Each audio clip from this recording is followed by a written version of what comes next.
Halo guys, assalamualaikum. Jadi aku Delima dan di sini aku mau ngobrol santai aja, sharing-sharing pengalaman aku terkait PMM4 atau Pertukaran Mahasiswa Merdeka. Jadi guys, BTW ini aku lagi ada di Banda Aceh dan sekarang aku udah mulai pertukaran pelajar di sini. Dan asal kampus aku itu Universitas Jenderal Sudirman di Purwokerto. Dan oke, langsung aja ke pembahasannya kali ya guys. Jadi kenapa aku bisa ikut PMM4 itu karena dulu temen aku itu ada ikut PFM 3 ya di Aceh juga di Universitas Syiah Kuala. Dan waktu itu tuh aku juga pengen ikut kan, tapi emang belum rezekinya juga dan aku belum ada persiapan apapun. Jadi aku mengundurkan diri untuk ikut PMM 3. Bukan mengundurkan diri sih, lebih ke ya udahlah nggak jadi daftar gitu. Terus akhirnya PMM 4 itu pertama kali dibuka untuk semester genap. Biasanya PMM itu dibuka di semester ganjil, tapi di angkatan aku alhamdulillahnya PMM 4 dibuka di semester genap. Akhirnya lah aku ikut di PMM 4 ini. Terus kalau di PMM itu pendaftarannya caranya itu gampang banget dan di PMM nggak ada wawancaranya, jadi cuma seleksi berkas doang. Yang pertama adalah kalian harus membuka laman PMM atau pelajar pertukaran mahasiswa merdeka PMM. Dan itu ada di, nanti aku cantumin linknya ya di deskripsi. Nah, habis itu kalian tinggal login, atau kalau kalian belum punya akun, jadi kalian harus daftar pakai emailnya kalian yang masih aktif. Kemudian setelah itu ya udah, kalian kalau mau daftar PMM tinggal ngisi biodatanya. Itu kalau waktu aku PMM 4 itu ngisi keterangan biodata diri yang ada di KTP itu semuanya dimasukin ke laman PMM.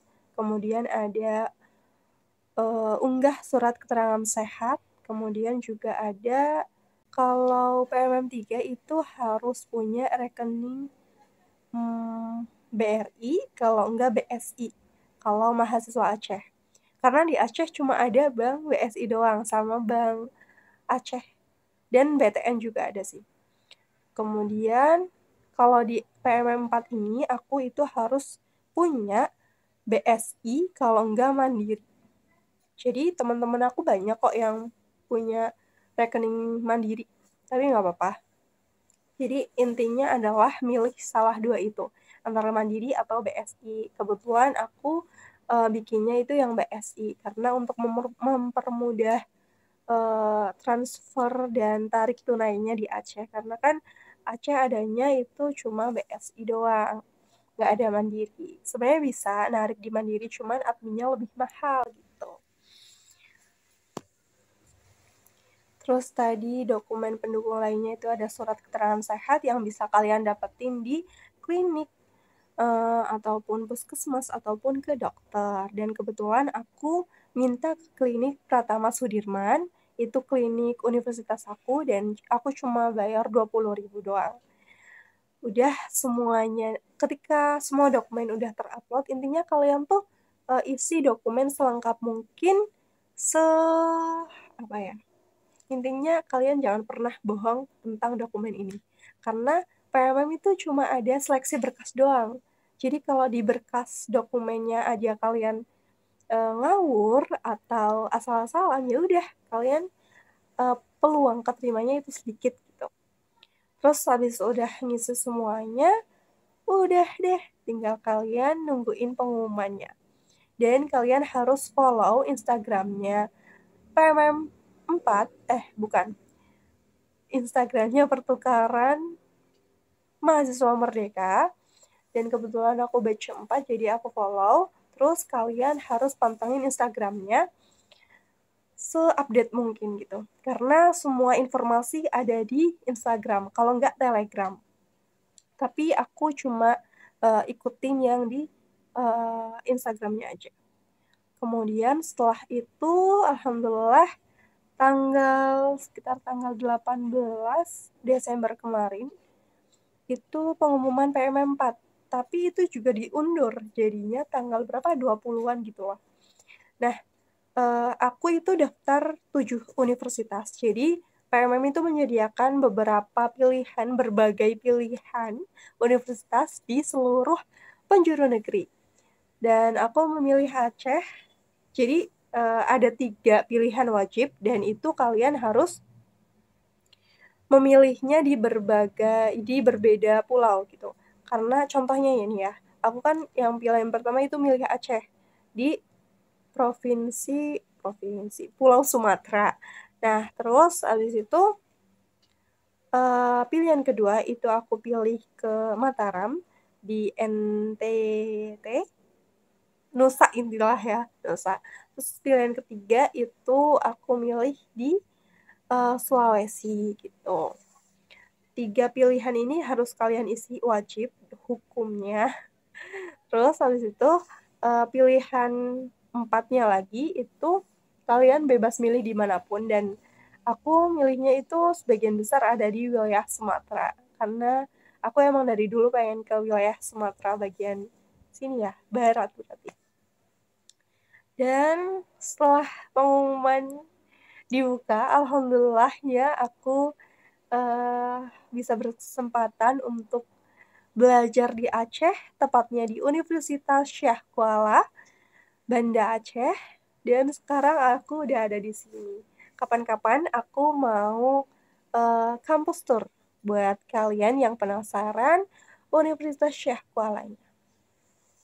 Untuk kegiatan sekarang, karena aku baru mulai kuliah itu 1 minggu yang lalu, jadi belum ada modul Nusantara. Baru ada kegiatan penyambutan yang kemarin gala dinner. Terus kemarin banget hari Minggu itu sosialisasi. Paling itu aja sih kegiatan aku selama 1 minggu di Aceh, di Universitas Syah Kuala. Baru mulai perkuliahan itu kemarin Senin sampai Jumat. Terus Sabtunya itu kosong, free. Minggunya baru ada sosialisasi. Terus sekarang hari Senin aku udah selesai kuliah tadi pagi, dan nanti sore tanggal 5 bakal berangkat lagi. Mungkin kalau tips and trick ikut PMM4 biar lolosnya itu sebenarnya aku nggak ada tips and trick apapun sih. Cuman emang pas waktu aku upload berkas-berkas dokumen itu aku maksimalin. Mulai dari data pribadi aku, terus surat-surat pendukung lain itu aku maksimalin banget banget banget gitu. Dan sisanya ya udah tinggal bertawakal dan pastinya berdoa. Dan dandanmu ya, aduh, emang mungkin segitu aja sih cerita pendaftaran aku dan kelolosan aku kemarin di PM4. Mungkin mulu. Dan untuk selanjutnya aku insya Allah akan sering-sering update tentang kegiatan aku di sini. Kemudian pengalaman perjalanan aku selama ikut PM4. Aku bakal infoin terus ke kalian. Untuk video ini aku cuma pengen share aja informasi-informasi yang kemarin udah aku jalanin selama pendaftaran PM4. Untuk pertama kali kuliah kemarin, sebenarnya nggak ada bedanya sih kuliah di Unsud sama di USK ini, cuman aku lebih ke culture shock pada saat kuliahnya itu. Kalau dosen-dosen di Unsud itu kebanyakan masih muda dan gelarnya itu S2 gitu. Misal SP, MP gitu. Karena aku jurusan agribisnis jadi sarjana pertanian ya. Tapi kalau di USK itu mereka dosen-dosennya itu udah sepuh, terus juga gelarnya udah tinggi-tinggi, kayak dokter, insinyur, siapa, kayak gitu. Intinya tuh di USK sama di Unsud kalau perbandingan dosennya itu gelarnya. Mereka di sini di USK kebanyakan juga ambil beasiswa luar negeri dosen-dosennya. Jadi mereka berkelana gitu ya mencari ilmu di luar negeri. Dan pastinya punya banyak pengalaman. Terlepas dari culture shock masalah perkuliahan, ada nih waktu pertama kali aku datang ke sini, culture shock yang aku wah banget, kerasa banget itu perbedaan waktu.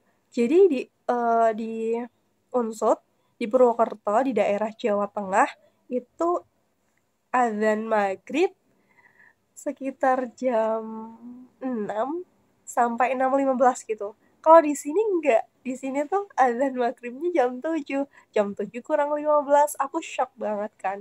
Waktu pertama kali datang ke sini, maghrib-maghrib. Bukan maghrib-maghrib. Itu berarti jam 6. Kok masih terang gitu. Eh, Menurut aku culture shock yang paling ngena banget pas aku pertama kali ke sini itu tentang waktu. Jadi antara di Jawa Tengah dan di sini perbedaan waktunya itu 1 jam.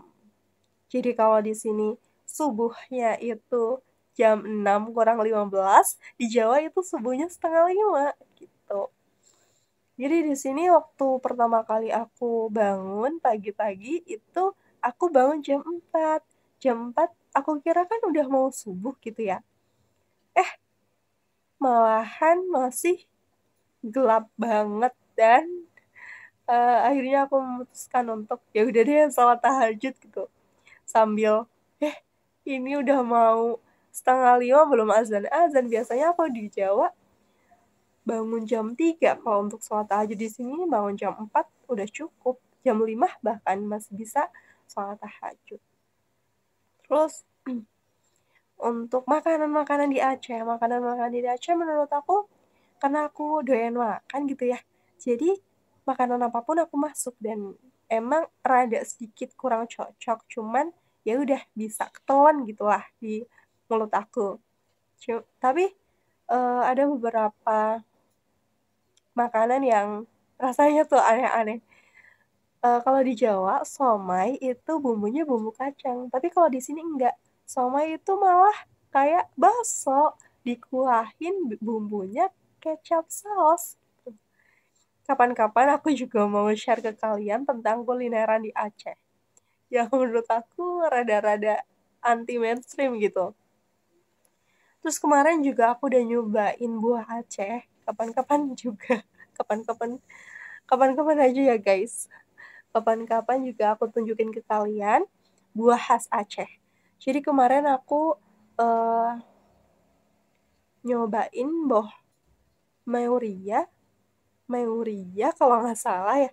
Yang bukan Meuri ya keranji nah aku cobain buah keranji atau boh keranji kalau di sini buah itu boh nyebutnya boh keranji sama boh batok dan rasanya kalau boh keranji itu asam-asam manis menurut aku lumayan lah ya tapi kalau boh batok itu aku nggak rekomendasikan ke kalian karena sebenarnya boh dari khas Aceh itu untuk campuran rujak cocoknya tapi kemarin aku malah dimakan langsung jadi rasanya agak sedikit aneh-aneh gitu lah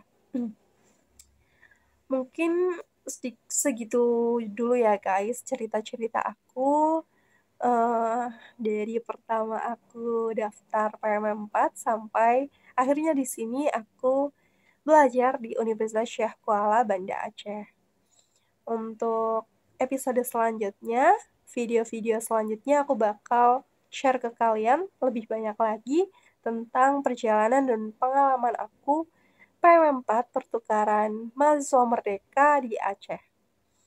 Karena bentar lagi aku juga mau kuliah, jadi aku mau siap-siap dulu. Oke guys, terima kasih. Thank you for your attention. Wassalamualaikum warahmatullahi wabarakatuh. Bye bye.